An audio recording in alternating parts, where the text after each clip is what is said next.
Okay, home stretch. If you're reading along, we're on page 171.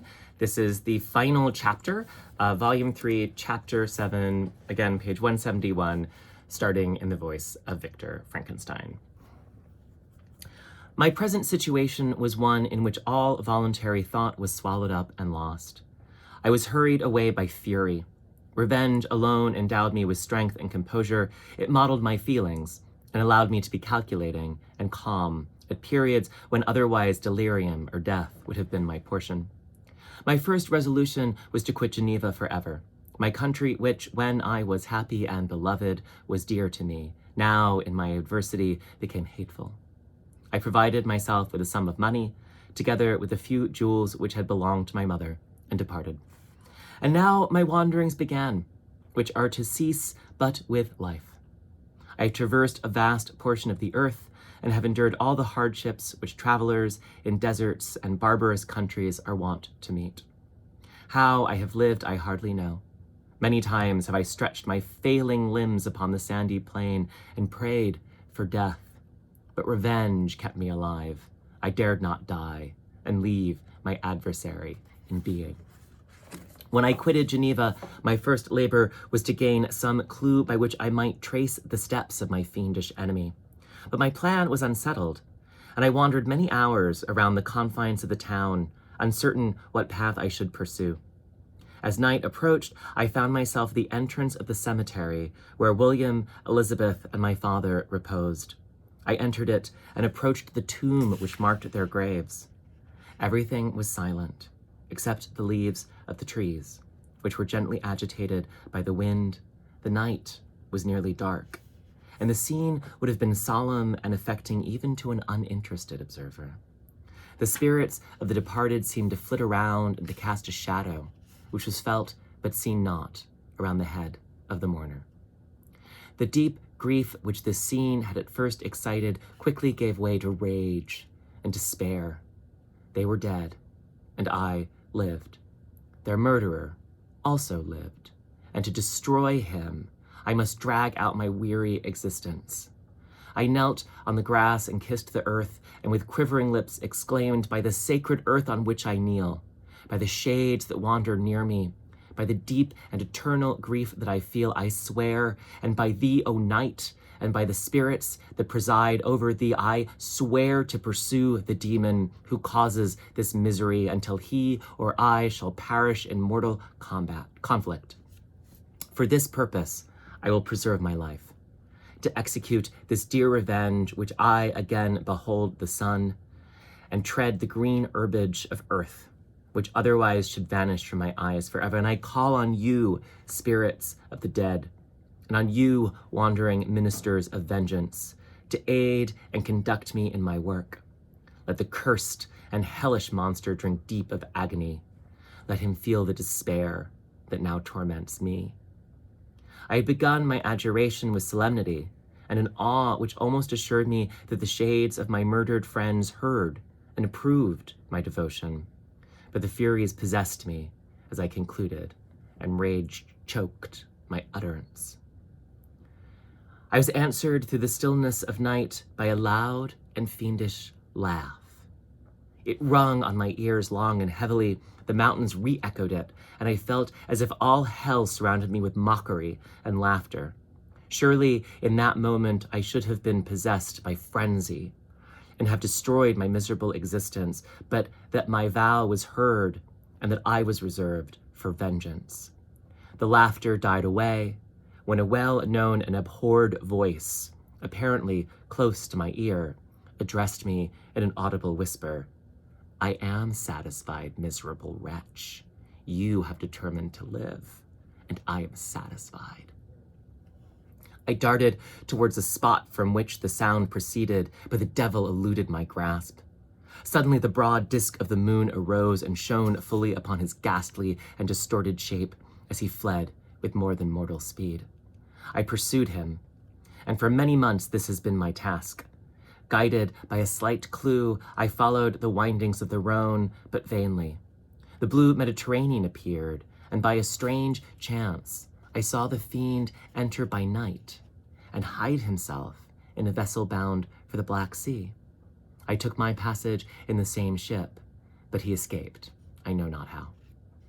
Amidst the wilds of Tartary and Russia, although he still evaded me, I have ever followed in his track. Sometimes the peasants, scared by his horrid apparition, informed me of his path. Sometimes he himself, who feared that if I lost all trace I should despair and die, often left some mark to guide me. The snows descended on my head, and I saw the print of his huge step on the white plain. To you, first entering on life, to whom care is new and agony unknown, how can you understand what I have felt and still feel? Cold, want, and fatigue were the least pains which I was destined to endure.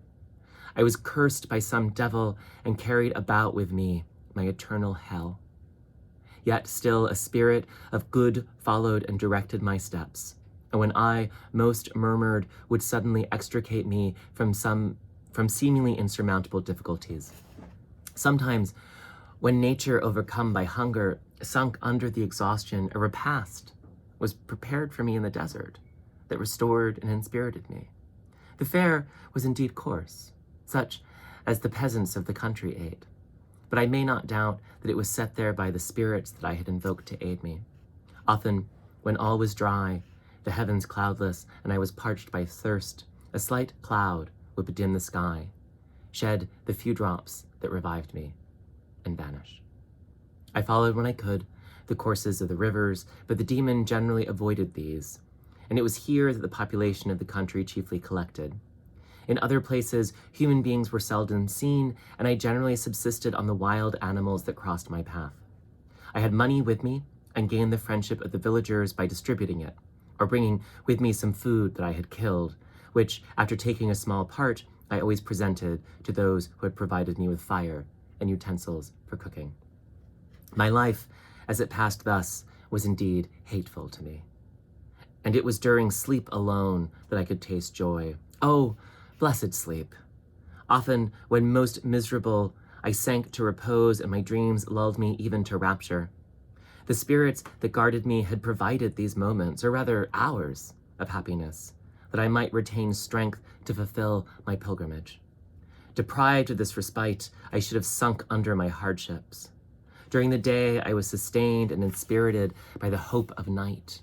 For in sleep, I saw my friends, my wife, and my beloved country.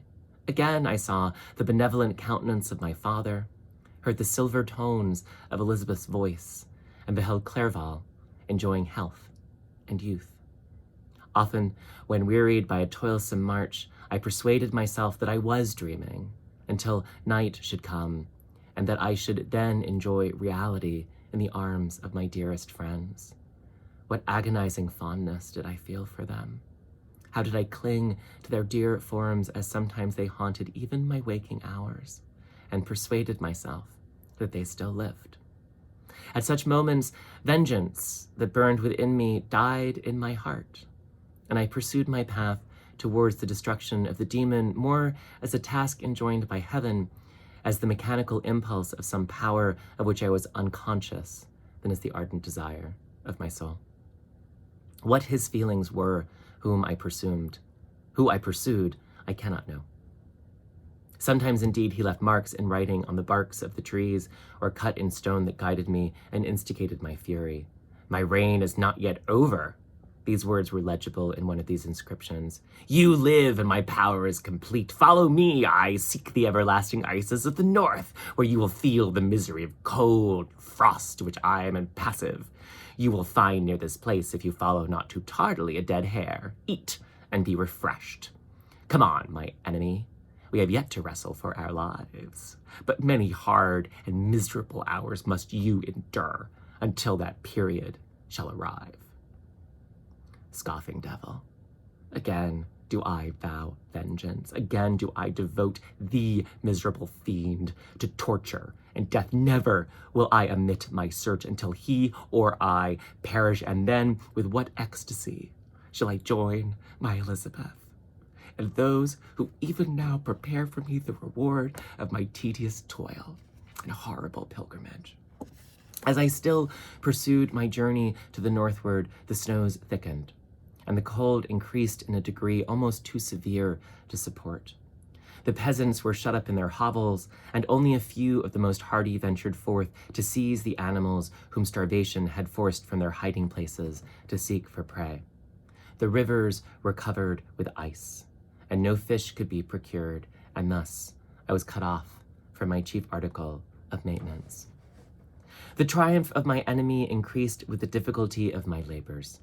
One inscription that he left was in these words: "Prepare, your toils only begin. Wrap yourself in furs and provide food, for we shall soon enter upon a journey where your sufferings will satisfy my everlasting hatred." My courage and perseverance were invigorated by these scoffing words. I resolved not to fail in my purpose, and calling on heaven to support me, I continued with unabated fervor to traverse immense deserts until the ocean appeared at a distance and formed the utmost boundary of the horizon. Oh, how unlike it was to the blue seas of the south. Covered with ice, it was only to be distinguished from land by its superior wildness and ruggedness. The Greeks wept for joy when they beheld the Mediterranean from the hills of Asia and hailed with rapture the boundary of their toils. I did not weep, but I knelt down and with a full heart thanked my guiding spirit for conducting me in safety to the place where I hope, notwithstanding my adversary's jibe, to meet and grapple with him. Some weeks before this period, I had procured a sledge and dogs, and thus traversed the snows with inconceivable speed. I know not whether the fiend possessed the same advantages, but I found that, as before I had daily lost ground in the pursuit, I now gained on him. So much so that when I first saw the ocean, he was but one day's journey in advance, and I hoped to intercept him before he could reach the beach. With new courage, therefore, I pressed on, and in 2 days arrived at a wretched hamlet on the seashore. I inquired of the inhabitants concerning the fiend and gained accurate information. A gigantic monster, they said, had arrived the night before, armed with a gun and many pistols, putting to flight the inhabitants of a solitary cottage through fear of his terrific appearance. He had carried off their store of winter food, and, placing it in a sledge, to draw which he had seized on a numerous drove of trained dogs, he had harnessed them, and the same night, to the joy of the horror-struck villagers, had pursued his journey across the sea in a direction that led to no land, and they conjectured that he must speedily be destroyed by the breaking of the ice, or frozen by the eternal frosts. On hearing this information, I suffered a temporary access of despair. He had escaped me, and I must commence a destructive and almost endless journey across the mountainous ices of the ocean, amidst cold that few of the inhabitants could long endure, and which I, the native of a genial and sunny climate, could not hope to survive. Yet, at the idea that the fiend should live and be triumphant, my rage and vengeance returned, and, like a mighty tide, overwhelmed every other feeling. After a slight repose, during which the spirits of the dead hovered round and instigated me to toil and revenge, I prepared for my journey. I exchanged my land sledge for one fashioned for the inequalities of the frozen ocean, and purchasing a plentiful stock of provisions, I departed from land. I cannot guess how many days have passed since then, but I have endured misery, which nothing but the eternal sentiment of a just retribution burning within my heart could have enabled me to support. Immense and rugged mountains of ice often barred up my passage, and I often heard the thunder of the ground sea which threatened my destruction. But again, the frost came and made the paths of the sea secure. By the quantity of provision which I had consumed, I should guess that I had passed 3 weeks in this journey, and the continual protraction of hope, returning back upon the heart, often wrung bitter drops of despondency and grief from my eyes. Despair had indeed almost secured her prey, and I should soon have sunk beneath this misery when once, after the poor animals that carried me had with incredible toil gained the summit of a sloping ice mountain, and one sinking under his fatigue died, I viewed the expanse before me with anguish, when suddenly my eye caught a dark speck on the dusky plain. I strained my sight to discover what it could be, and uttered a wild cry of ecstasy when I distinguished a sledge and the distorted proportions of a well-known form within. Oh, with what a burning gush did hope revisit my heart. Warm tears filled my eyes, and I hastily wiped away, that they might not intercept the view I had of the demon. But still, my sight was dimmed by the burning drops until, giving way to the emotions that oppressed me, I wept aloud. But this was not the time for delay. I disencumbered the dogs of their dead companion, gave them a plentiful portion of food, and after an hour's rest, which was absolutely necessary, and yet which was bitterly irksome to me, I continued my route. The sledge was still visible, nor did I again lose sight of it, except at the moments when, for a short time, some ice rock concealed it within its intervening crags. I indeed perceptibly gained on it, and when after nearly 2 days' journey I beheld my enemy at no more than a mile distant, my heart bounded within me. But now, when I appeared almost within grasp of my enemy, my hopes were suddenly extinguished, and I lost all trace of him more utterly than I had ever done before. A ground sea was heard. The thunder of its progress as the waters rolled and swelled beneath me became every moment more ominous and terrific. I pressed on, but in vain. The wind arose, the sea roared, and as with the mighty shock of an earthquake, it split and cracked with a tremendous and overwhelming sound. The work was soon finished. In a few minutes, a tumultuous sea rolled between me and my enemy, and I was left drifting on a scattered piece of ice that was continually lessening and thus preparing me for a hideous death. In this manner, many appalling hours passed. Several of my dogs died, and I myself was about to sink under the accumulation of distress when I saw your vessel, riding at anchor and holding forth to me hopes of succor and life. I had no conception that vessels ever came so far north, and was astounded at the sight. I quickly destroyed part of my sledge to construct oars, and by these means was enabled, with infinite fatigue, to move my ice raft in the direction of your ship. I determined, if you were going southward, still to trust myself to the mercy of the seas rather than abandon my purpose. I hoped to induce you to grant me a boat with which I could still pursue my enemy. But your direction was northward. You took me on board while my vigor was exhausted, and I should soon have sunk under my multiplied hardships into a death which I still dread, for my task is unfulfilled. Oh, when will my guiding spirit in conducting me to the demon allow me to rest? Allow me the rest I so much desire? Or must I die, and he yet live? If I do, swear to me, Walton, that he shall not escape, that you will seek him and satisfy my vengeance in his death. Yet do I dare ask you to undertake my pilgrimage, to endure the hardships that I have undergone? No. I am not so selfish. Yet, when I am dead, if he should appear, if the ministers of vengeance should conduct him to you, swear that he shall not live. Swear that he shall not triumph over my accumulated woes and live to make another such wretch as I am. He is eloquent and persuasive, and once his words had even power over my heart, but trust him not. His soul is as hellish as his form, full of treachery and fiend-like malice. Hear him not. Call on the manes of William, Justine, Clerval, Elizabeth, my father, and of the wretched Victor, and thrust your sword into his heart. I will hover near and direct the steel aright. Walton in continuation. So now we go from Victor's voice to Walton, who has returned to writing to his sister. August 26, 17-something. You have read this strange and terrific story, Margaret, and do you not feel your blood congealed with horror? Like that which even now curdles mine? Sometimes, seized with sudden agony, he could not continue his tale. At others, his voice broken yet piercing, uttered with difficulty the words so replete with agony. His fine and lovely eyes were now lighted up with indignation, now subdued to downcast sorrow and quenched in infinite wretchedness. Sometimes He commanded his countenance and tones and related the most horrible incidents with tranquil voice, suppressing every mark of agitation. Then, like a volcano bursting forth, his face would suddenly change to an expression of the wildest rage as he shrieked out imprecations on his persecutor. His tale is connected and told with an appearance of the simplest truth.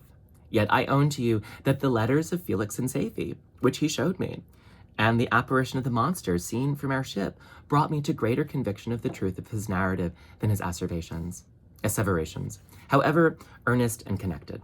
Such a monster has then really existence. I cannot doubt it. Yet I am lost in surprise and admiration. Sometimes I endeavored to gain from Frankenstein the particulars of his creature's formation, but on this point he was impenetrable. "Are you mad, my friend?" said he. "Or whither does your senseless curiosity lead you? Would you also create for yourself in the world a demoniacal enemy? Or to what do your questions tend? Peace, peace, learn my miseries, and do not seek to increase your own." Frankenstein discovered that I made notes concerning his history. He asked to see them, and then he himself corrected and augmented them in many places, but principally in giving the life and spirit to the conversations he held with his enemy. "Since you have preserved my narration," said he, "I would not that a mutilated one should go down to posterity."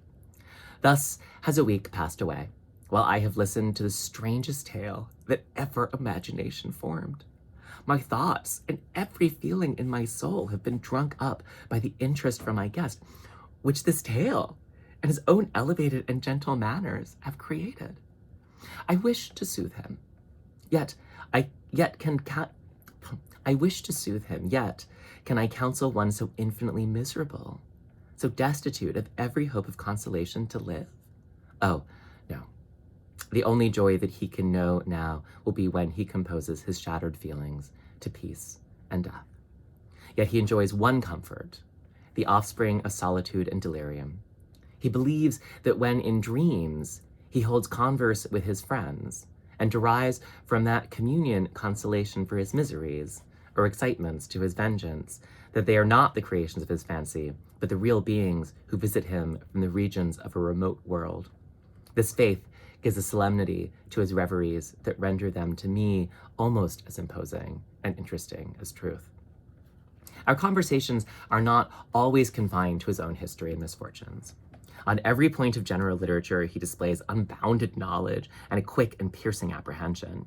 His eloquence is forcible and touching, nor can I hear him when he relates a pathetic incidents or endeavors to move the passions of pity or love without tears. What a glorious creature must he have been in the days of his prosperity, when he is thus noble and godlike in ruin. He seems to feel his own worth and the greatness of his fall. "When younger," said he, "I felt as if I were destined for some great enterprise. My feelings are profound, but I possessed a coolness of judgment that fitted me for illustrious achievements. This sentiment of the worth of my nature supported me when others would have been oppressed, for I deemed it criminal to throw away in useless grief those talents that might be useful to my fellow creatures. When I reflected on the work I had completed, no less a one than the creation of a sensitive and rational animal, I could not rank myself with the herd of common projectors. But this feeling, which supported me in the commencement of my career, now serves only to plunge me lower in the dust.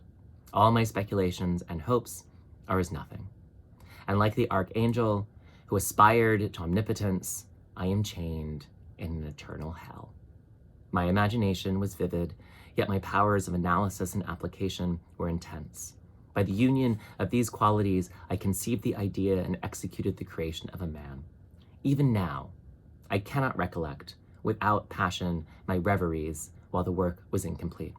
I trode heaven in my thoughts, now exulting in my powers, now burning with the idea of their effects. From my infancy, I was imbued with high hopes and a lofty ambition, but how I am sunk. Oh, my friend, if you had known me as I once was, you would not recognize me in this state of degradation.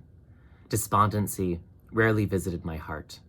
A high destiny seemed to bear me on until I fell, never again to rise. Must I then lose this admirable being? I have longed for a friend. I have sought one who would sympathize with me and love me. Behold, on these desert seas, I have found such a one. But I fear I have gained him only to know his value and lose him. I would reconcile him to life, but he repulses the idea. I thank you, Walton, he said, for your kind intentions towards so miserable a wretch. But when you speak of new ties and fresh affections, think you that any can replace those who are gone? Can any man be to me as Clerval was? Or any woman another Elizabeth? Even where the affections are not strongly moved by any superior excellence, the companions of our childhood always possess a certain power over our minds, which hardly any later friend can obtain. They know our infantine dispositions, which, however they may be afterwards modified, are never eradicated. And they can judge of our actions with a more certain conclusion as to the integrity of our motives. A sister or a brother can never, unless indeed such symptoms have been shown early, suspect the other of fraud or false dealing, when another friend, however strongly he may be attached, may, in spite of himself, be invaded with suspicion. But I enjoyed friends, dear not only through habit and association, but from their own merits. And wherever I am, the soothing voice of my Elizabeth and the conversation of Clerval will be ever whispered in my ear. They are dead. And but one feeling in such a solitude can persuade me to preserve my life. If I were engaged in any high undertaking or design, fraught with extensive utility to my fellow creatures, then could I live to fulfill it. But such is not my destiny. I must pursue and destroy the being to whom I gave existence. Then my lot on earth will be fulfilled, and I may die. The next letter, dated September 2nd. My beloved sister, I write to you encompassed by peril and ignorant whether I am doomed to see again dear England and the dearer friends that inhabit it. I am surrounded by mountains of ice, which admit of no escape and threaten every moment to crush my vessel. The brave fellows whom I have persuaded to be my companions look toward me for aid, but I have none to bestow. There is something terribly appalling in our situation, yet my courage and hopes do not desert me. We may survive, and if we do not, I will repeat the lessons of my Seneca and die with a good heart. Yet what, Margaret, will be the state of your mind? You will not hear of my destruction, and you will anxiously await my return. Years will pass, and you will have visitings of despair, and yet be tortured by hope. Oh, my beloved sister, the sickening failings of your heartfelt expectations are in prospect more terrible to me than my own death. But you have a husband and lovely children. You may be happy. Heaven bless you and make you so. My unfortunate guest regards me with the tenderest compassion. He endeavors to fill me with hope and talks as if life were a possession which he valued. He reminds me how often the same accidents have happened to other navigators who have attempted the sea, and in spite of myself, he fills me with cheerful auguries. Even the sailors feel the power of his eloquence. When he speaks, they no longer despair. He rouses their energies, and while they hear his voice, they believe these vast mountains of ice are molehills, which will vanish before the resolutions of man. These feelings are transitory. Each day's expectation, delayed, fills them with fear, and I almost dread a mutiny caused by this despair. September 5th. Next letter. 3 days later. A scene has just passed of such uncommon interest that although it is highly probable that these papers may never reach you, I cannot forbear recording it. We are still surrounded by mountains of ice, still in imminent danger of being crushed in their conflict. The cold is excessive, and many of my unfortunate comrades have already found a grave amidst this scene of desolation. Frankenstein has daily declined in health. A feverish fire still glimmers in his eyes, but he is exhausted. And when suddenly roused to any exertion, he speedily sinks again into apparent lifelessness. I mentioned in my last letter the fears I entertained of a mutiny. This morning, as I sat watching the wan countenance of my friend, his eyes half closed, his limbs hanging listlessly, I was roused by half a dozen of the sailors who desired admission into the cabin. They entered, and their leader addressed me. He told me that he and his companions had been chosen by the other sailors to come in deputation to me to make me a demand, which in justice I could not refuse. We were immured in ice and should probably never escape, but they feared that if, as was possible, the ice should dissipate and a free passage be opened, I should be rash enough to continue my voyage and lead them into fresh dangers after they might happily have surmounted this. They desired, therefore, that I should engage with a solemn promise that if the vessel should be freed, I would instantly direct my course southward. This speech troubled me. I had not despaired, nor had I yet conceived the idea of returning, if set free. Yet could I, in justice, or even in possibility, refuse this demand? I hesitated before I answered, when Frankenstein, who had at first been silent, and indeed appeared hardly to have force enough to attend, now roused himself. His eyes sparkled, and his cheeks flushed with momentary vigor. Turning towards the men, he said, "What do you mean? What do you demand of your captain? Are you then so easily turned from your design? Do you not call this a glorious exposition? And wherefore was it glorious? Not because the way was smooth and placid as a southern sea, but because it was full of danger and terror. Because at every new incident your fortitude was to be called forth, and your courage exhibited, because danger and death surrounded, and these dangers you were to brave and overcome. For this was it glorious. For this was it an honorable undertaking. You were hereafter to be hailed as the benefactors of your species, your name adored, as belonging to brave men who encountered death for honor and the benefit of mankind. And now behold, when the first imagination of danger, or, if you will, the first mighty and terrific trial of your courage, you shrink away and are content to be handed down as men who had not strength enough to endure cold and peril, and so, poor souls, they were chilly and returned to their warm firesides. Why, that requires not this preparation. Ye need not have come thus far and dragged your captain to the shame of a defeat merely to prove yourselves cowards. Oh, be men, or be more than men. Be steady to your purposes and firm as a rock. This ice is not made of such stuff as your hearts might be. It is mutable, cannot withstand you if you say that it shall not. Do not return to your families with the stigma of disgrace marked on your brows. Return as heroes who have fought and conquered, and who know not what it is to turn their backs on the foe. He spoke this with a voice so modulated to the different feelings expressed in his speech, with an eye so full of lofty design and heroism, that can you wonder that these men were moved? They looked at one another and were unable to reply. I spoke.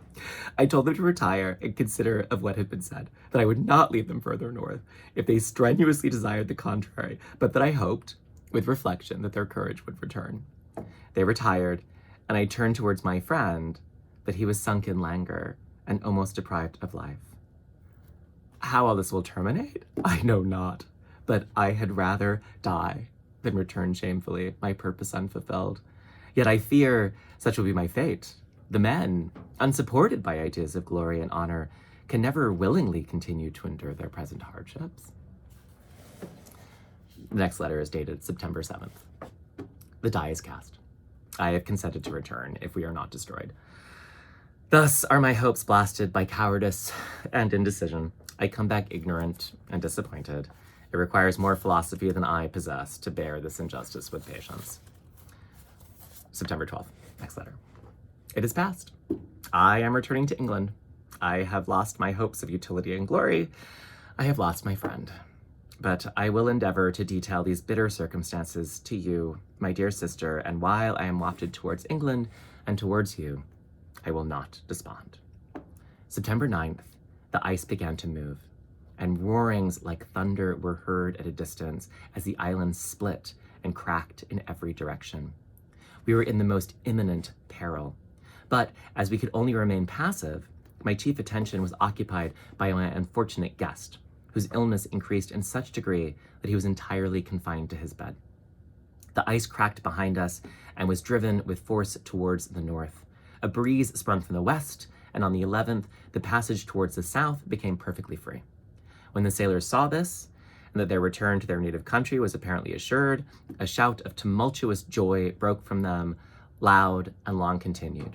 Frankenstein, who was dozing, awoke and asked the cause of the tumult. They shout, I said, because they will soon return to England.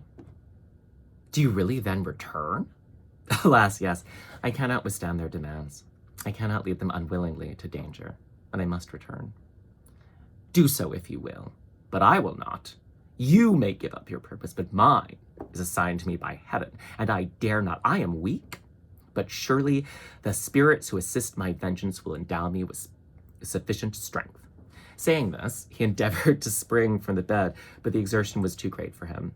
He fell back and fainted. It was long before he was restored, and I often thought that life was entirely extinct.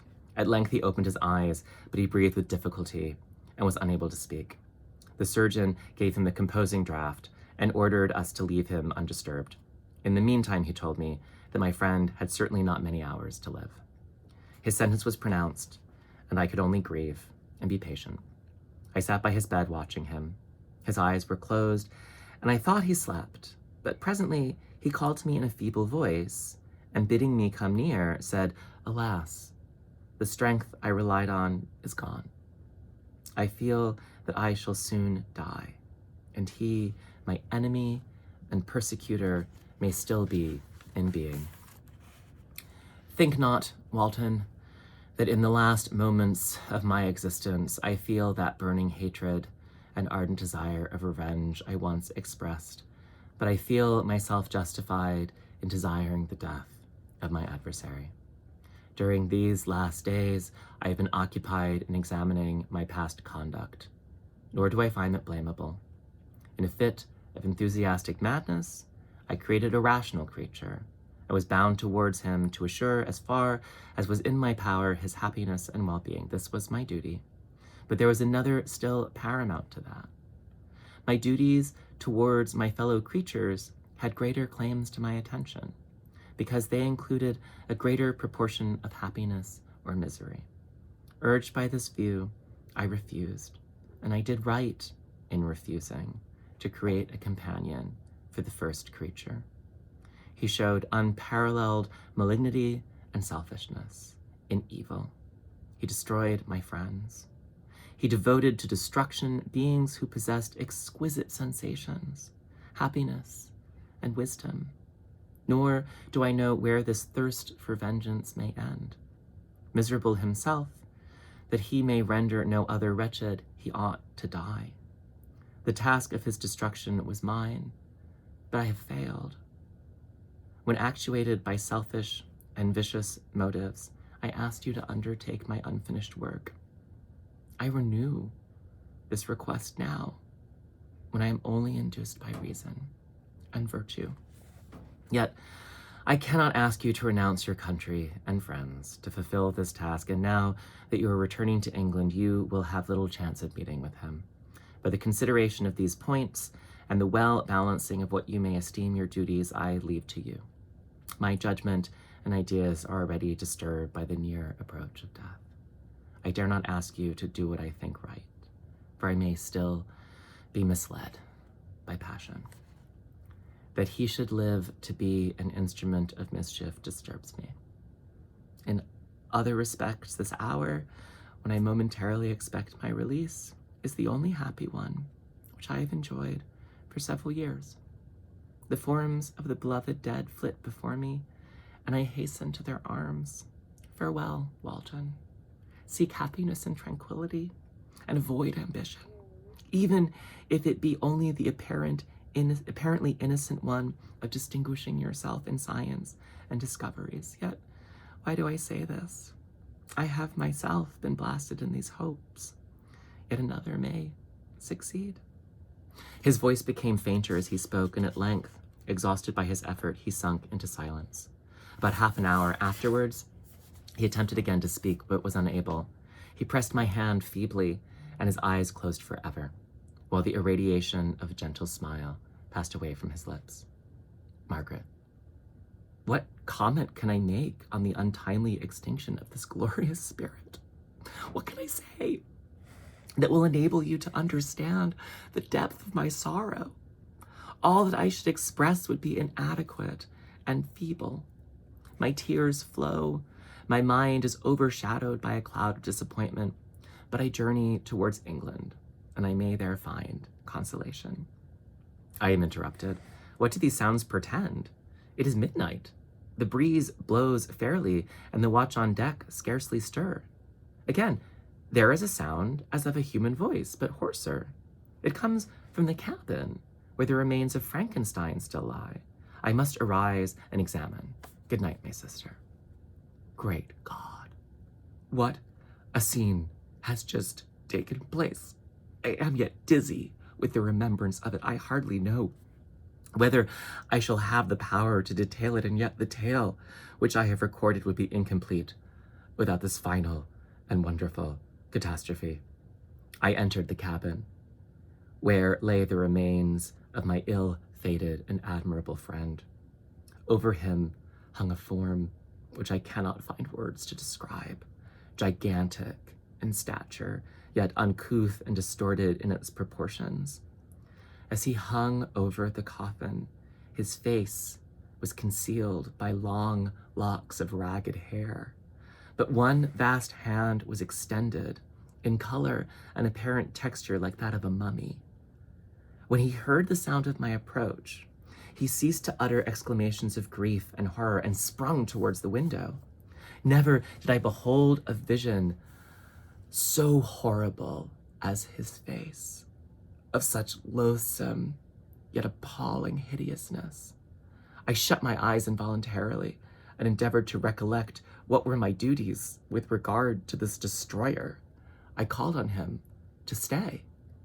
He paused, looking on me with wonder, and again turning towards the lifeless form of his creator, he seemed to forget my presence, and every feature and gesture seemed instigated by the wildest rage of some uncontrollable passion. That is also my victim, he exclaimed. In his murder, my crimes are consummated. The miserable series of my being is wound to its close. Oh, Frankenstein, generous and self-devoted being, what does it avail that I now ask thee to pardon me, I, who irretrievably destroyed thee by destroying all thou lovest? Alas, he is cold. He may not answer me. His voice seemed suffocated, and my first impulses, which had suggested to me the duty of obeying the dying request of my friend and destroying his enemy, were now suspended by a mixture of curiosity and compassion. I approached this tremendous being. I dared not again raise my looks upon his face. There was something so scaring and unearthly in his ugliness. I attempted to speak, but the words died away on my lips. The monster continued to utter wild and incoherent self-reproaches. At length, I gathered resolution to address him in a pause of the tempest of his passion. Your repentance, I said, is now superfluous. If you had listened to the voice of conscience and heeded the stings of remorse before you had urged your diabolical vengeance to this extremity, Frankenstein would yet have lived. And do you dream, said the demon. Do you think that I was then dead to agony and remorse? He continued, pointing to the corpse, he suffered not more in the consummation of the deed. Oh, not the 10,000th portion of the anguish that was mine during the lingering detail of its execution. A frightful selfishness hurried me on while my heart was poisoned with remorse. Think ye that the groans of Clerval were music to my ears? My heart was fashioned to be susceptible of love and sympathy, and when wrenched by misery to vice and hatred, it did not endure the violence of change without torture, such as you cannot even imagine. After the murder of Clerval, I returned to Switzerland, heartbroken and overcome. I pitied Frankenstein. My pity amounted to horror. I abhorred myself. But when I discovered that he, the author, at once of my existence and its unspeakable torments, dared to hope for happiness, that while he accumulated wretchedness and despair upon me, he sought his own enjoyment in feelings and passions from the indulgence of which I was forever barred, then impotent envy and bitter indignation filled me with an insatiable thirst for vengeance. I recollected my threat and resolved that it should be accomplished. I knew that I was preparing for myself a deadly torture, but I was the slave, not the master, of an impulse which I detested, yet could not disobey. Yet, when she died, nay, then I was not miserable. I had cast off all feeling, subdued all anguish to riot in the excess of my despair. Evil thenceforth became my good. Urged thus far, I had no choice but to adapt my nature to an element that I had willingly chosen. The completion of my demoniacal design became an insatiable passion, and now it is ended. There is my last victim.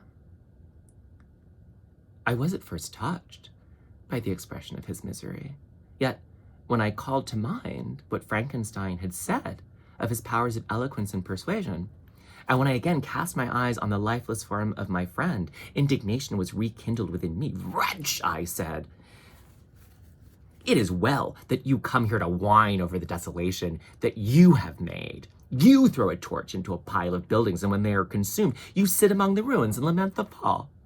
Hypocritical fiend! If he whom you mourn still lived, still he would be the object. Again, he would become the prey of your accursed vengeance. It is not pity that you feel. You lament only because the victim of your malignity is withdrawn from your power."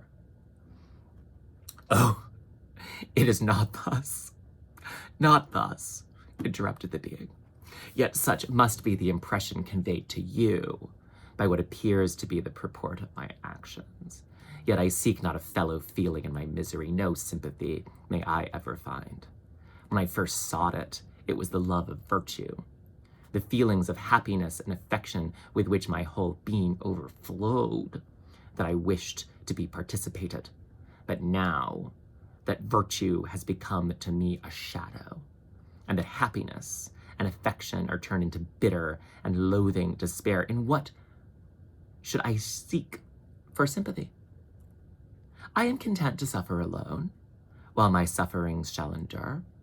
When I die, I am well satisfied that abhorrence and opprobrium should load my memory.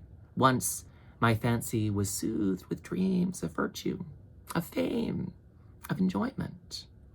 Once I falsely hoped to meet with beings who, pardoning my outward form, would love me for the excellent qualities which I was capable of bringing forth. I was nourished with high thoughts of honor and devotion, but now vice has degraded me beneath the meanest animal.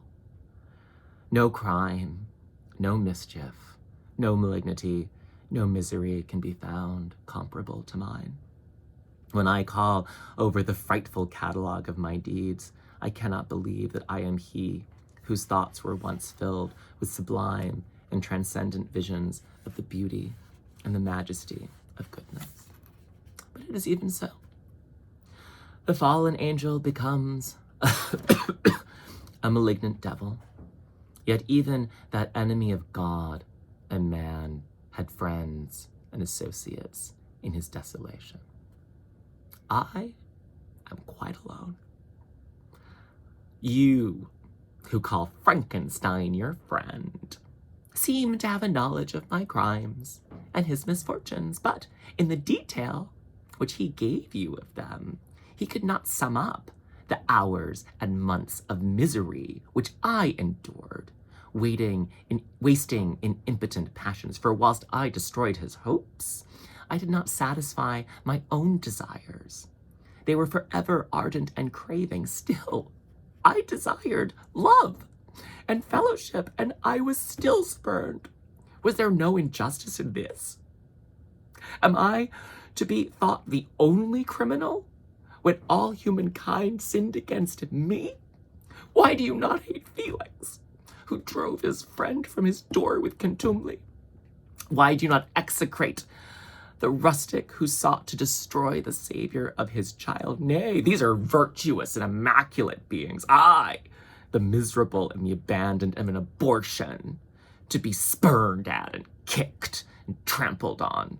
Even now my blood boils at the recollection of this injustice.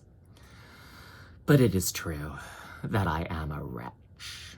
I have murdered the lovely and the helpless. I have strangled the innocent as they slept, and grasped to death his throat who never injured me or any other living thing. I have devoted my creator, the select specimen of all that is worthy of love and admiration among men, to misery. I have pursued him even to that irremediable ruin. There he lies, white and cold, in death. You hate me, but your abhorrence cannot equal that with which I regard myself. I look on the hands which executed the deed. I think on the heart in which the imagination of it was conceived, and long for the moment when they will meet my eyes, when it will haunt my thoughts no more. Fear not that I shall be the instrument of future mischief. My work is nearly complete. Neither yours nor any man's death is needed to consummate the series of my being and accomplish that which must be done, but it requires my own. Do not think that I shall be slow to perform the sacrifice. I shall quit your vessel on the ice raft which brought me hither, and shall seek the most northern extremity of the globe. I shall collect my funeral pile and consume to ashes this miserable frame, that its remains may afford no light to any curious or unhallowed wretch who would create such another as I have been. I shall die. I shall no longer feel the agonies which now consume me, or be the prey of feelings unsatisfied yet unquenched. He is dead who called me into being, and when I shall be no more, the very remembrance of us both will speedily vanish.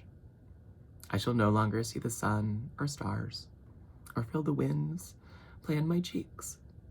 Light, feeling, and sense will pass away, and in this condition must I find my happiness.